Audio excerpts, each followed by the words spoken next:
a link to the replay. So it usually takes me a few days to get the replay out there, but you'll be able to go to past sessions and start up the replay. So for our kickoff topic, we have Craig Elliott. Craig is an executive IT specialist with IBM Advanced Technical Support. Craig's been with IBM since 1991. He has over 15 years experience with platform management. And Craig leads the Flex System pre-sales technical support team. And he's been working with the IBM Flex System since before it was announced. Craig has a long history and a lot of experience with the Flex System.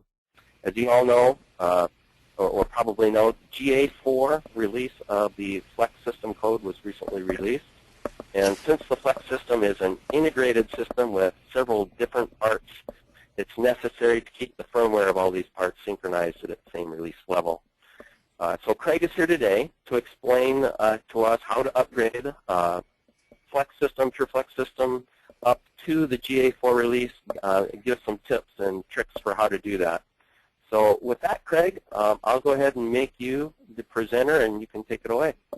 Okay, thank you very much, Joe. To everyone who joined the call, thank you for joining today's call. It is really my pleasure to be able to present on the very first Pure Systems Virtual User Group call. As Joe said, we're going to talk about updating to GA Level 4. Now here we're going to be focusing on updating Flex System or Pure Flex. We're not really talking about updating Pure App or Pure Data. So we're going to be focused really on Flex System or Pure Flex. So let's kind of start at the beginning. First of all, why are we talking about GA4? Why do we call it GA4? Why did we not call this session updating to FSM 1.3? And there's a really good reason for that. When we talk about GA4, we're really talking about a collection of software, management software, as well as management firmware or microcode that is released in support of a new hardware announcement. So our GA4 announcement really included some new hardware, some new compute nodes, some new switch devices, etc. And this firmware and software release is designed to support that new hardware announcement. So if you want to take the advantages of managing that new hardware, or you want to realize the advantages of the new hardware, you need the new firmware, you need the new microcode, etc., to go along with that new hardware. So that's why we call it GA4 and not just the FSM version. By the way, if you look at the firmware versions, you're going to see that they are not all version 1.3, so we couldn't just call it 1.3 to coincide with the FSM version. We have to call it GA4 to be all-encompassing. So hopefully that kind of makes sense and provides some clarification there. Now, if you think about upgrading to the GA4 software, firmware, microcode stack, you probably need some additional information. Now, GA4 was made available on Fix Central, was posted to Fix Central on September the 10th. Subsequently, it was immediately removed from the web, and a new image was reposted on September the 11th. There was a slight issue that we found when it hit the public website, so we pulled the code and we reposted it the following day. So if you were on the bleeding edge there, if you were waiting anxiously on September the 10th for the code to hit the web, and you downloaded the code, you should have deleted that and re-downloaded the code on the 11th to make sure that you have the latest and greatest version of the code. Now, there's some important information out there you need to be aware of, you need to review before upgrading, because like I said, this is more than just an FSM update. It updates a lot of firmware, a lot of microcode, and there can be lots of implications to doing that. So there's a lot of information, or a lot of sources of information you need to be aware of as we go along. So the best practices guide should always be your first starting point when talking about doing the upgrade. The best practices guide is a document that is written based on the results and their findings as they go through tests. It includes a lot of information, and in fact the slides that I go through here are going to be a combination of important facts from the best practices guide as well as important information that ATS has found both doing the upgrade in our ATS labs as well as working with clients to do the upgrade. There's some other information available as well. There's information on the Pure Systems Center website. There's information in the Flex System Information Center. And there are, by the way, there are a number of retain tips that are available as well. I just can't go through all of that information. But you should certainly search through the retain database for any known issues and all before planning any kind of an upgrade like this. And by the way, that's no different than planning an upgrade of any of your major enterprise systems anyway. Now, if we look on the Pure Systems Center site, there is a link out there for the IBM Pure Systems updates, and you can see that in this case it's listed by the FSM version, Flex System Manager version 1.3, but from here you could go manually download all of the various updates for all the various components. So if you're going to do a manual update or you have a system that is not connected to the internet, then this is the site you'll need to go to download the updates for all the various components, the FSM, the CMM, all the compute nodes, the storage, and the switches as well. So this is kind of a one-stop shop place that you can go to see all of the downloads. Again, primarily if you have a FSM that is not connected to the internet. So moving ahead, let's talk about preparation for updating to GA4. There's a number of steps that you need to go through here for preparation. Always start by reading the best practices guide. Again, you'll want to kind of peruse the best practices guide. And in fact, I know as a technical person, I absolutely hate to read documentation. I hate to read manuals, but it would really behoove you to at least go through the whole best practices guide before you ever get started. In fact, there's a couple of notes that I found in the troubleshooting section that would have been good, in my opinion, to point out earlier on in the document because it contains some important information. I'll point some of that out as I go along. So the next thing that you want to do is you want to make sure you have a backup of your current FSM. Why? Well, there is always the possibility that things could go wrong.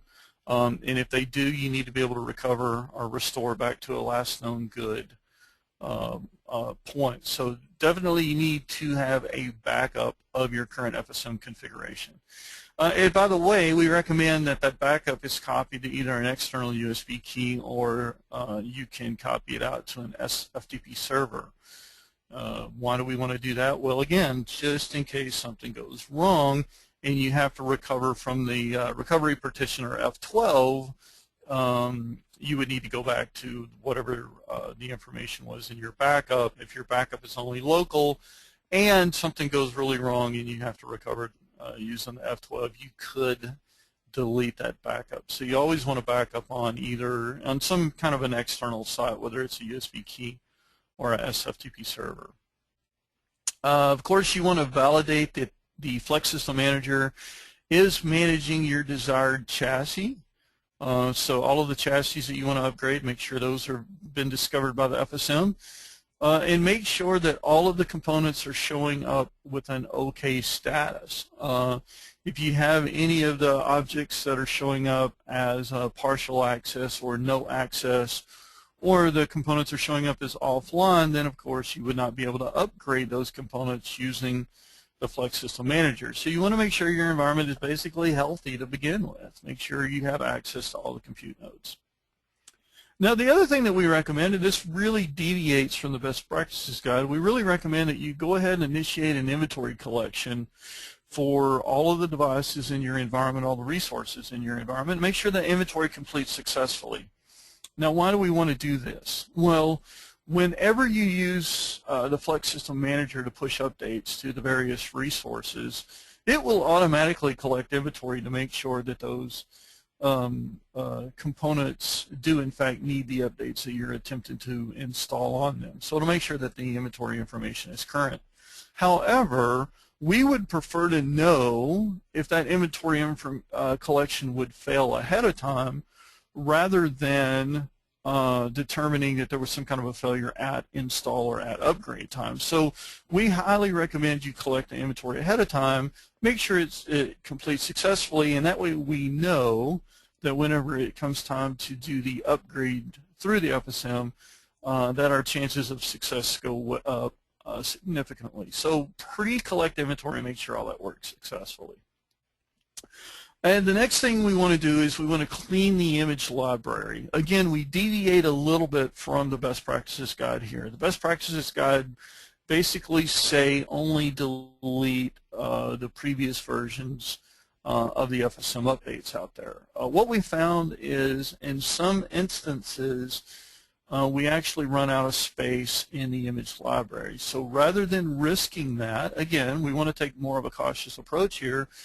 So we just clean the entire image library. What we're talking about is the update repository library is what we're really talking about here. So we want to go ahead and clean that whole thing.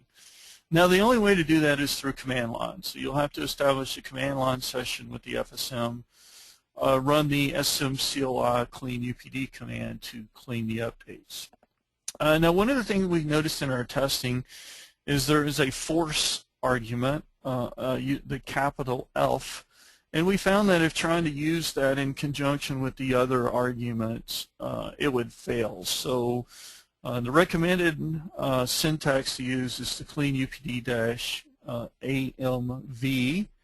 A is to delete all updates. M says to update not only the payload but the metadata, and V is just verbose. So once you have the update library cleaned, per the best practices guide, we want to increase the size of that update library. The default is fairly small.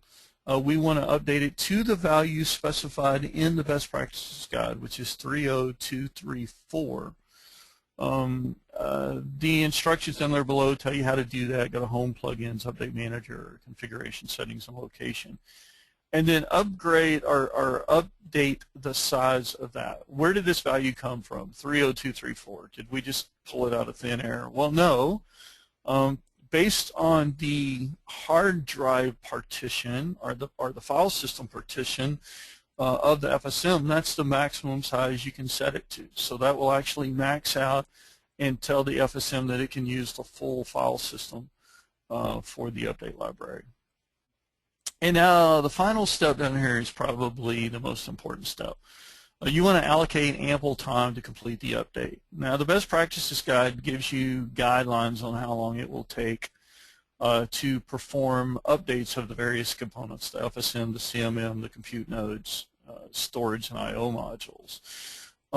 As a rule of thumb, you should allocate at least 8 hours to do the entire upgrade. Now in some environments it'll go a whole lot faster, depending on how many compute nodes you have, if you've pre-downloaded the updates, et cetera, but you should be willing to allocate at least 8 full hours to do the entire environment. If it takes less time, and in many cases it will, well, that's good, but you don't want to be rushed. You don't want to have a very short maintenance window and try to get everything updated in an hour or 2 hours. It's simply not going to be successful. Now you can do it in phases. You could do the FSM first and then come back at, during your next window of time and do the next component, et cetera. But you do want to make sure and plan for enough time to do the upgrade. So now that we've got through all of the preparation steps, now let's talk about upgrading the FSM itself. There's generally two different ways you can do the upgrades. You can generally do the upgrade through the user interface, or you can do it through the command line. Generally speaking, clients who have internet connectivity from the FSM generally do the upgrade from the web user interface. Generally speaking, clients who do not have an internet access do the updates through the command line. You could do it the other way. You could mix and match, but that's kind of the approach that I'm taking. So if you have an internet connection, it's really pretty simple. From the home page in the NextGen UI or the home tab from the legacy IIC user interface, you would just click either the appropriate link, either IBM FSM check for updates or check and update the Flex System Manager. That's going to prompt you to download and install all the updates. Now, keep in mind that the updates are fairly large, somewhere around 3 gigabytes worth of files. So that means we have to download 3 gigabytes worth of data. We actually do an inventory of the FSM itself, do verify the compliance, install all the components. Again, it's a significant amount of data there that we're installing on the box. So it can take a while, especially if you have very slow network connections. It can take a while to download that big image. At the end of the process, whenever you get finished, you do have to restart the Flex System Manager. So again, there's a link there on the Home tab. Go to Administration and shut down or restart IBM Flex System Manager. So that'll restart, and then we know that it can take 30 minutes or so for the FSM to restart and come back and be operational. If you're going to do it through command line, it's a little bit different. You want to manually download the updates from Fix Central. SCP them over to the home directory of the user that you're logged in with. Default is user ID. Do not SCP them over to the temp directory. You will run out of disk space if you do that. So SCP them over to the home directory, collect the inventory from the FSM, import those updates that you just copied over. Notice there are 3 zip files, and when you download the updates from Fix Central, there will actually be 3 zip files. So you'll need to import each of those independently, run the smcli command to install the updates using the install needed bundle, and then restart the FSM. So the SM shutdown -R-T now to restart the FSM. At the end of this point, again, depending on how much time it takes, how long your network or how fast your network connectivity is, at the end of this point, you will have upgraded your Flex System Manager to version 1.3.0. A couple of notes. If you're currently at FSM 1.0, so a really old version, you'll need to download the Best Practices Guide version 1.2, get your FSM updated to version 1.2 or 1.21, and then upgrade your FSM to 1.3. So you can't go from something prior to 1.1.1 to 1.3.0. So now that our FSM is upgraded, now we can move on to updating the other components in the chassis. So the next thing you want to do is you want to upgrade to CMM. Again, that's fairly easily to do through the UI. On the Home tab, you can click on the Update Chassis Components and select the CMM's Check and Update Firmware, and that's going to walk you through the wizard to let you download the updates from the internet, and then you can do a show and install updates to install the update. Now, if you do not have internet connectivity, instead of downloading the updates from the internet, it will prompt you to import the updates. So if you've manually downloaded the updates from Fix Central, then you can import them into the Flex System Manager at this time. So the wizard will walk you through the whole process. So upgrading a CMM is really fairly simple. There's not a lot of caveats in doing this CMM. Now, when we start getting into the compute nodes, we start to get into a few more caveats. A couple of things. We want to point out the things to watch out for first, and then we can go through the instructions. So on your power compute nodes, if your flexible service processor, your FSP firmware, is earlier than the firmware dated in December 2012, so nearly a year old, you actually have to update the FSP firmware before you update the CMM. So that's spelled out in the Best Practices Guide there as well. If your FSP firmware is later than the December 2012 date, then you would update the CMM first and then go on to your power compute nodes. Now, to update only the firmware of the power compute nodes, you do not need access to the operating system. All you need access to is the FSP.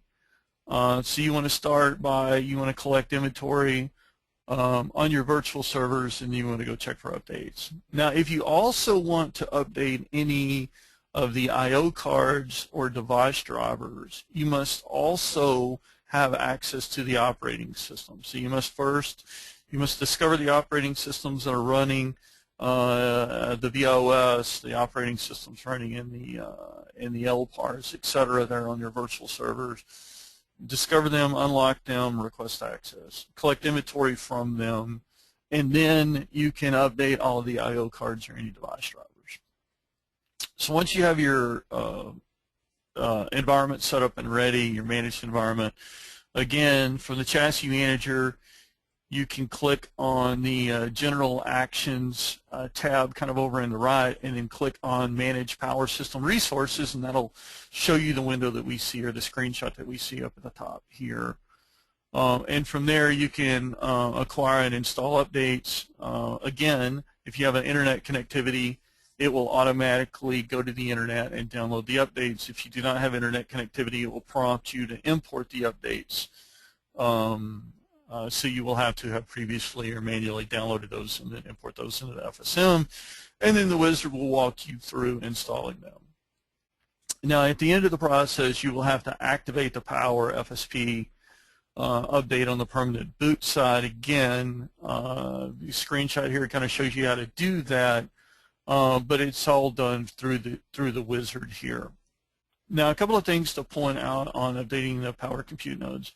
There are a number of requirements for updating the I/O cards, and in fact, there were too many to put on the slides here in the presentation, so you definitely need to read the best practices guide if you're going to update the I/O cards, because there are a number of requirements for doing those I/O card updates on the Power System Compute nodes.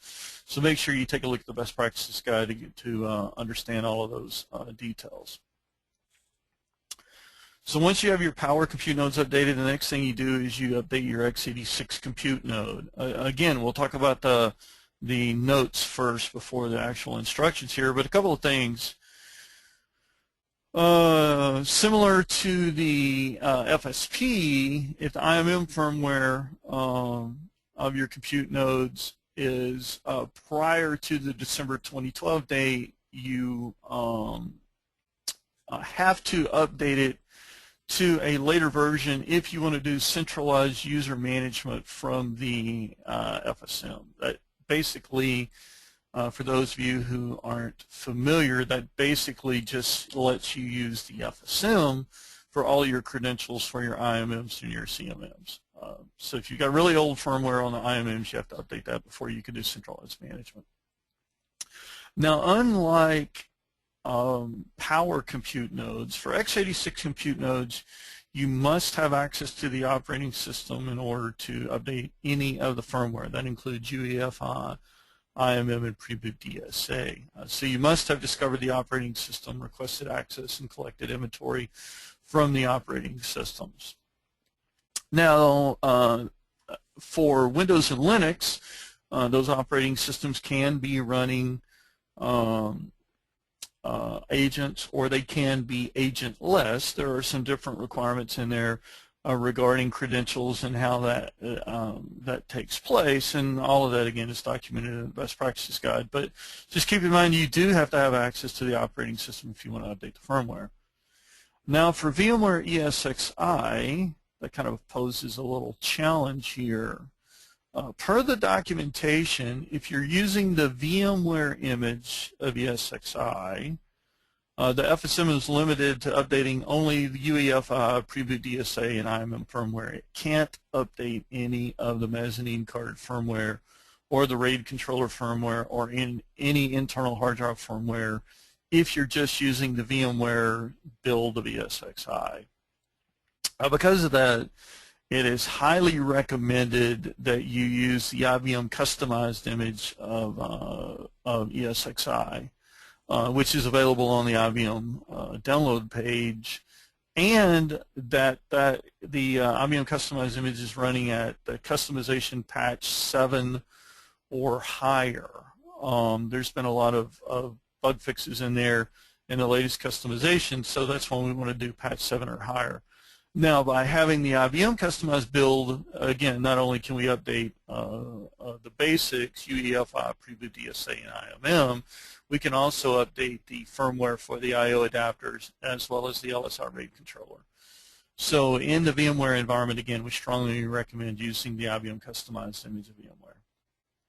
Now, Windows 2012 poses a little interesting challenge here. Per a note in the troubleshooting section of the best practices guide, the Flex System Manager cannot automatically check for updates for a Windows 2012 box. So if you've manually downloaded and imported those, we can certainly, Flex System Manager can certainly identify that those updates are required, and we can push those updates. But it just won't acquire those updates. So again, that is way down in the troubleshooting section, which is why I highly recommend you at least kind of glance through the whole best practices guide before you start with the update process. Now, there are a few known issues with updating the mezzanine adapters for these x86 compute nodes. There are retained tips out that document these updates. So for those I/O adapters, or if you try to update one of the mezzanine cards and you have an issue with it, the current workaround is to use the bootable media creator to apply those updates in an offline fashion. Again, it's not perfect. We're working on a resolution for that, but as of today, if you have an issue updating those mezzanine cards, you'll need to use bootable media creator to do that. The other thing to keep in mind when doing the update is the LAN over USB interface must be enabled. That's true for all the operating systems, so Windows, Linux, and VMware. The reason being the way that the updates are applied to IMM, UEFI, and Preboot DSA is the update is actually copied from the operating system through that LAN over USB driver to the IMM itself. If you disable that LAN over USB interface, of course, we won't be able to copy it, and the update is going to fail. For doing driver updates or firmware updates on Linux, on some Linux distributions, there are some RPM prerequisites out there. Make sure you look at the best practices guide. Make sure those are installed. Now, interestingly, if you have any of the X222s, the little 2x2 compute node there, or the compute node with two planers and one small chassis there, if you have any of those that you have purchased, support for those 222s do not come in until you have your FSM and your CMM both updated to the GA4 level of code. So you can go ahead and insert them into your chassis, update your CMM and your FSM, and then you'll need to go out and re-inventory everything to make sure that those 222s show up where you can update those 222s. So once you've read through all the notes and you're prepared there, updating the x86 compute nodes really like the other ones. Lots of different ways you can do it, but from the Home tab, update chassis components, and then click on the compute nodes, check and update firmware. Again, it'll check for the updates. If you have an internet connectivity, it'll automatically download it. If you don't have internet connectivity, it'll prompt you to import the updates. Do a show and install updates and just follow the steps on the wizard. Keep in mind that for x86 servers, the server does need to be rebooted before the UEFI updates can take effect. Also be aware that when updating the firmware on your I/O adapters, your mezzanine cards, there may be a momentary loss of connectivity for those I/O adapters and those mezzanine cards. So as we flash the firmware on those I/O adapters, the adapter firmware itself restarts. And so there may be a momentary loss of connectivity. If you're trying to do this in business hours, you could see a momentary loss of connectivity there when doing the update. Okay, so now let's take a look at storage here. Before you try to upgrade the Flex System V7000, remember this one's the one that's internal in the chassis. Flex System V7000, you need to make note of the firmware version that's installed. Basically, if you have 7.1.0.3, you're okay. or if you have 6.4.1.x, you're okay. If you have a different 7.1.0.x version, then do not use the Flex System Manager to update the Flex System V7000. So 6.4.1x is okay, 7.1.03 is okay, 7.1.0, 7.1.01, 7.1.02 cannot be updated from the Flex System Manager. Also keep in mind the Flex System Manager does not support updating the external storage, so it doesn't update the Storewise V7000. You would have to use the Storewise V7000 UI to update the firmware on it.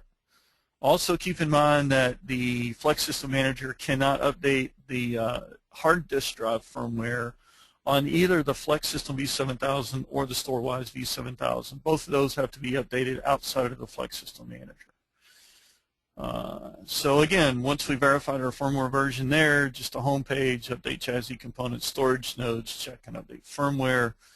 Again, the wizard will pop up. You can check for updates. If your FSM is online, it will download them automatically. If it's not internet connected, it will prompt you to import the updates. Follow the wizard to push the firmware out to the Flex System V7000. Upgrading the I/O modules. A couple of things to keep in mind. For those Ethernet switches, the Ethernet switches must be configured to use the menu-based CLI or the IBM NOS CLI, which is the default and not the optional command line interface there.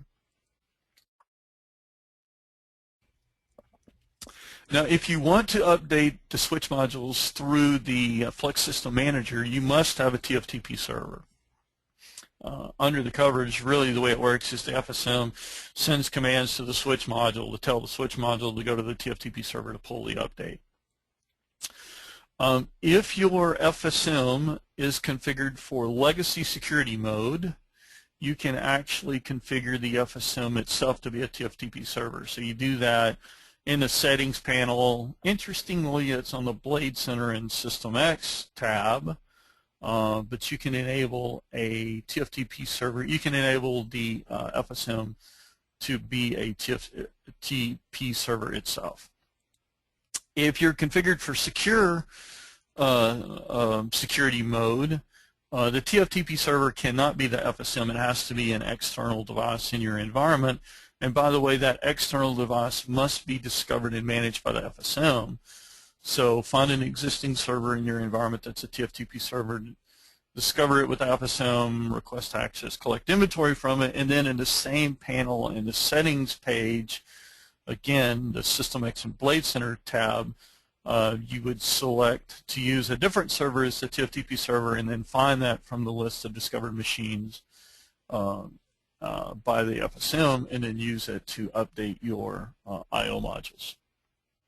Also, a couple of little anomalies here. You have to have IPv4 addresses assigned to the I/O module, the CMM, and the FSM to do the firmware updates for those I/O modules. You can't be in a pure IPv6 environment. So once you have your TFTP server set up, you can go to the Home tab again, update chassis components. I/O modules, check and update firmware, just like the other ones. If your FSM is internet connected, it'll download the updates. If not, it'll prompt you to import those. Once you have previously downloaded those, do a show and install updates and actually push the firmware out to those I/O modules. Of course, you can always update the I/O modules directly from the user interfaces of those I/O modules, but you can certainly do it from the Flex System Manager as well.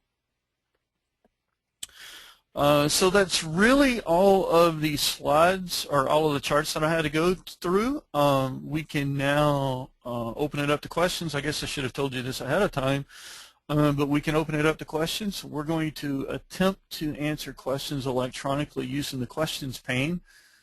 So if you look at your GoToWebinar control panel over there, you should see a little questions pane there that you can type in your question and ask it, and I'll be happy to address it. And I see there's a number of them out there already. Let me read through some of those for you quickly. Some of them, Craig. Oh, okay. Let me change You hit a that. little Oh, okay. text box up there. You can turn those off. I think there's one right now. There's just one outstanding, right? And you kind of talked about it a little bit. There's one out there that talks about after you update the FSM successfully, do you need to do another inventory before you go forward with doing any other updates? And you mentioned you need to do this for the X222 nodes, but would you make that a standard practice or not? Well, so interestingly, once an update is applied, at the end of the process, the FSM automatically re-inventories the machine or the device. So after you update the FSM, then at the end of that process, it will re-inventory itself. So you don't need to re-inventory the FSM itself. The only other devices that you would need to re-inventory are the X222. You shouldn't have to re-inventory any of the other devices. Okay, good. So I see another statement there. It says, will there be offline updates for x86 nodes ever? Ever is a long time. We are certainly working on a offline update solution for x86 compute nodes. Keep in mind that offline and out of band are two totally different things. Per the current x86 hardware architecture, it is technically possible to do out-of-band updates for IMM, UEFI, and pre-boot DSA. Out-of-band meaning going through the IMM, but it is not technically possible today to do out-of-band updates for the I/O adapters of the RAID controller. So what we are working on is a offline method to do the updates, which would mean the updates are still applied using the host processor, using those Intel processors in the compute nodes. It just does not require an operating system to be installed on the node. Also note, though, that because it is offline, even if an OS was installed, it could require the machine to be rebooted into a maintenance environment to do the updates as well. So we're certainly working on a offline option, but I cannot disclose any kind of a date for that yet. It will not be this year, though. It will not be 2013. So one of the questions that I answered, Craig, was the PDF file that I put out on the wiki doesn't have live web links in it. So I'm going to replace that with this version that has the live web links, just so everybody knows that. Okay. That's fine, and yeah, I'm okay with you posting the presentation in whatever format you're comfortable with, Joe. Okay, good, thank you. All right, we have one other question that popped up there. Yeah, would I expect to see any errors or warnings during an update? Would you expect to see, uncommonly, unfortunately, some of them are not totally uncommon. Let me explain just a little bit. For a x86 compute node, for example, when you update the firmware of the IMM, it actually restarts the IMM. If you've ever worked with our x86 compute nodes, you know that it can take a while for that IMM to restart. So the way the process works is we push the update out, we restart the IMM, and then the FSM kind of pulls the IMM waiting for it to come back up. The FSM is not going to wait eternally for that to happen. So I have seen a couple of issues where the IMM takes so long to restart that the FSM gives up. It's rare, but it has happened. So the FSM gives up waiting and the rest of the job fails. If you do, in that case, it runs an inventory collection at the end of the process. It determines that the IMM was updated. If you try the update again, since the IMM is already updated, everything works fine because all the other components can update just fine. So we have seen a couple of items there. Again, it's rare.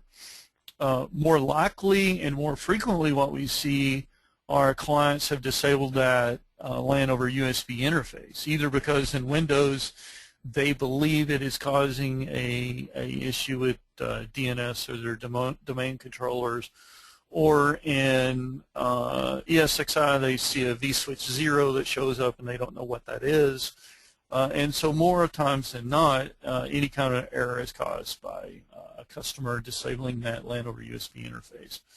Other than that, generally speaking, we're not really seeing any errors. Again, we've updated a number of chassis, both in our ATS lab and helped our clients with them, and haven't really ran into any errors there. If you do run into an error, by the way, I cannot stress how important it is to, report that through the normal support channels into the help center to get that resolved as quickly as possible. Yeah, we could, probably brute force and try again and delete and add and rename and change things to get it working. But, at the end of the day, the most expeditious way to get it resolved is to use the support structure. Plus, that helps us to fix that issue. It helps us to address it it does a number of things. One, we can change make any programming changes we need to so we don't have the problem again. And once we have root cause of it, if the issue is reported a second time, it really helps us respond quicker to the next incident of that. So yeah, using the support process is very, very important. Exactly. Okay, well that's, at least right now, Craig, that's the end of the questions. I want to stress again to everybody, as you leave the webinar and you get that little post-webinar survey that pops up, please take a look at it, answer some of those questions, and put in your suggestions for topics that you'd like to see so that we know where to go with this in the future and provide the educational topics that are best suited to you. And Craig, thank you so much for doing this kickoff. It was a great information. I think it was something that really applies to everybody that's got systems out there. So even if they're at GA4, there's going to be another release that comes out eventually, and I'm sure a lot of this will apply. So I really appreciate you taking the time to join us. Yeah, it's my pleasure, Joe. Thank you for the invitation to speak, and I look forward to speaking on a future call. All right, so with that, we're going to end up early here today, which is great. So everybody have a good Thanksgiving and holiday season, and you should be seeing invites from me if you're on the distribution list, invites from me for the next webinar. Thank you all very much. Goodbye.